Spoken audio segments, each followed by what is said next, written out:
Tonight we continue our series of interviews with candidates for Boston City Council. Our guest is one of 5 candidates running at large, and she's the only challenger. She's a teacher and business person from Dorchester. We'd like to welcome Annissa Essaibi-George. Thank you very much for being with us. Thank you very much for having me back. You've been making some waves, Annissa, as one person who's practically campaigning against the pay raise.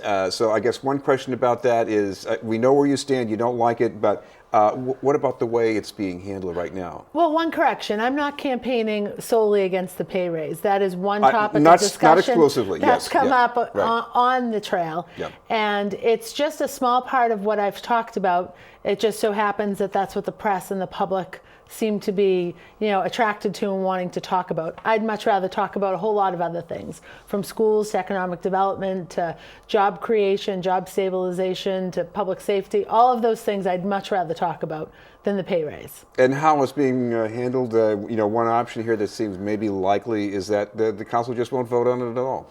That's the way it seems to be panning out. I don't support that. I think that the council should take a public vote.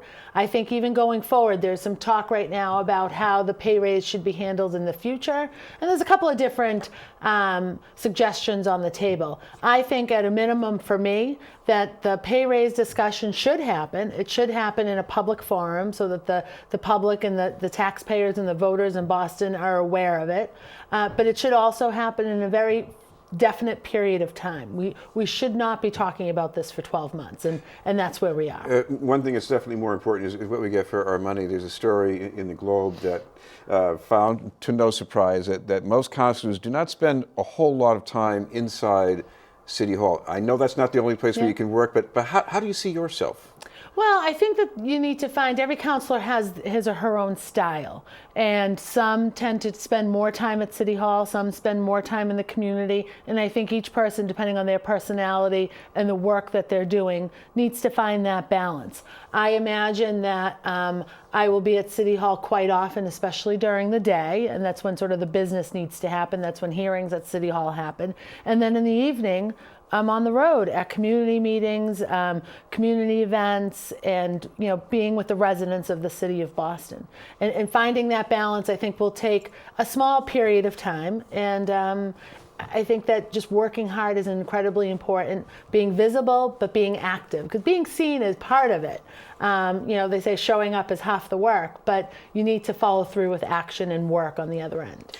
Your background, teacher, business person, people might say, well, how exactly does that prepare you for being a counselor? What would you point to? I'd say raising my 4 boys prepares me the most. Getting those 4 hockey skates on and getting them on the ice.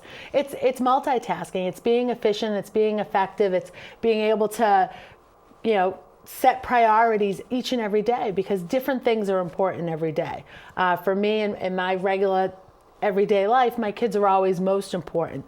But some days there are things happening at my business that I need to pay attention to. When I was in the classroom, I'm not teaching right now. I'm focused on the campaign. But there are things that there's a test coming up, or there tests just happened, so I need to grade papers. And you set priorities, and you've got to balance your time and balance the way that you work as an individual. Well, right now, as you're campaigning around the city, up in the State House, people are working on legislation to maybe expand the supply of charter schools. The governor wants fast track, the mayor wants slower track with more support for underperforming district schools. Yep. What would you like to see? I'd like to see the brakes applied right now. I'm a supporter of the cap for sure.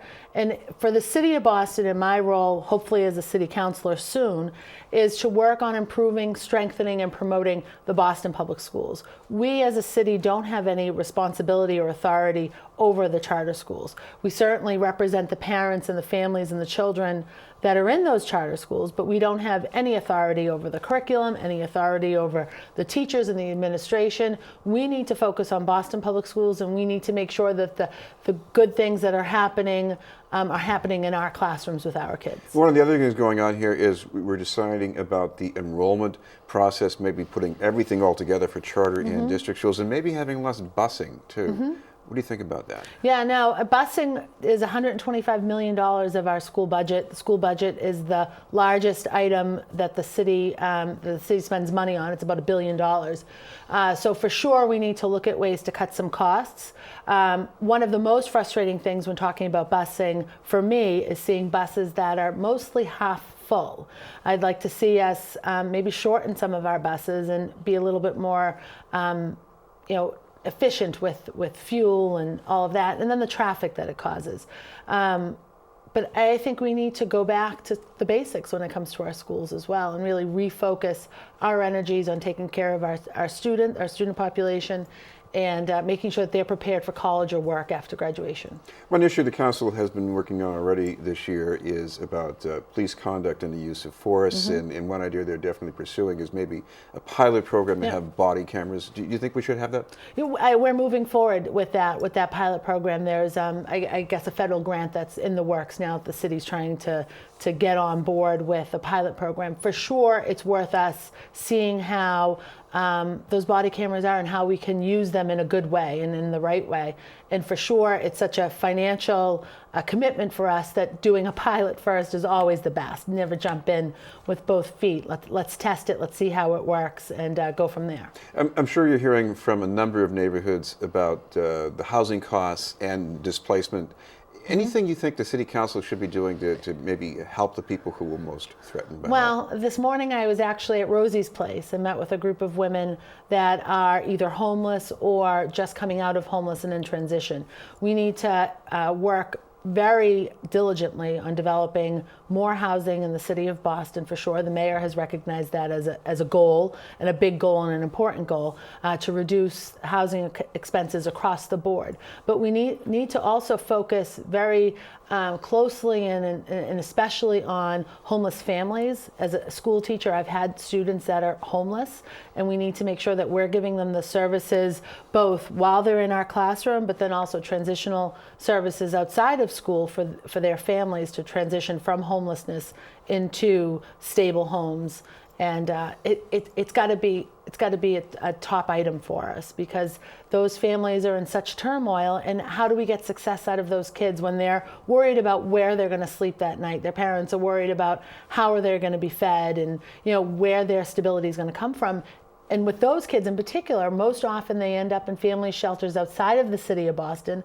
We're transporting them in every day, which we should do, because schools should remain constant and stable for these children. But let's create some opportunities closer to home and closer to community to shelter our homeless families in particular. Another housing issue the city is still struggling with is controlling the number of undergrads living in an apartment in the city. There's supposed to be a cap on that, but we have a city official who says, good luck with trying to enforce that. Do we need a new ordinance to do this differently, maybe? I don't know if we need a new ordinance. We have the no more than 4 that's critically important, especially in our neighborhoods that have a lot of pressure from local colleges and universities, in particular Alston and Brighton. But we're seeing that in other places. We're seeing that in East Boston. There's a college population that's moving in. We certainly have it in Dorchester, in my neighborhood of Dorchester. But I think we need to work on enforcing the ordinance we have. Just creating an ordinance to create an ordinance when we're not supporting the ones that we already have, creating support within inspectional services to go out and check these homes, to create a safety net for the students, the college students and their kids really, that are overloaded in these homes, and creating a support system with their universities to say, listen, if you're not going to help us help your students, and this is to BU, this is to BC, we need to get them on board to partner to create a safety net, so that if students are overloaded in apartments, they've got someone to reach out to and help them have housing if by chance they get evicted from their apartments. Now, this is the second time you've run for council, and I'm sure you've noticed that there's a big difference between the way things are this year and the way they were 2 years ago. Do we need to change the cycle or something like that to get more people interested in voting? Well, there's certainly, when I ran in 2013, initially there were 19 at-large candidates. This time I'm the only at-large challenger, and it's been a very interesting, different dynamic this time around.